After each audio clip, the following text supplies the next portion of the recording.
नमस्कार मित्रांनो, सर्वसामान्यांच्या घराचे स्वप्न पूर्ण करण्यासाठी सरकारने मोदी आवास घरकुल योजनेअंतर्गत सर्वसामान्यांना घरे देण्याचे ठरले आहे. या अंतर्गतच मोदी आवास घरकुल योजनेनंतर लाभार्थ्यांसाठी निधी वितरित करण्यात येणार आहे. याचा जी.आर. 14 जानेवारी 2025 रोजी काढण्यात आलेला आहे. याची आपण सविस्तर माहिती पाहूया.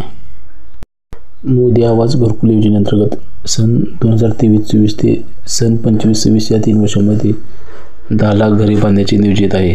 त्यानुसार सन 23-24 या वर्षाकरता 3 लाख घरकुलाचे उद्दिष्ट राज्य व्यवस्थापन कक्ष ग्रामीण गृहनिर्माण यांना देण्यात आले असून त्याकरता एकूण 3,788 कोटी 59,53,600 फक्त इतका निधी आवश्यक आहे. त्यानुसार संदर्भ क्रमांक 4 ते 11 येथील शासन 99 एकूण 2,050 कोटी फक्त इतका निधी संचालन राज्य व्यवस्थापन कक्ष ग्रामीण गृहनिर्माण सिडको भवन CDB बेलापूर नवी मुंबई यांना वितरित करण्यात आला असून उर्वरित निधी उपलब्धतेनुसार देण्यात येणार आहे.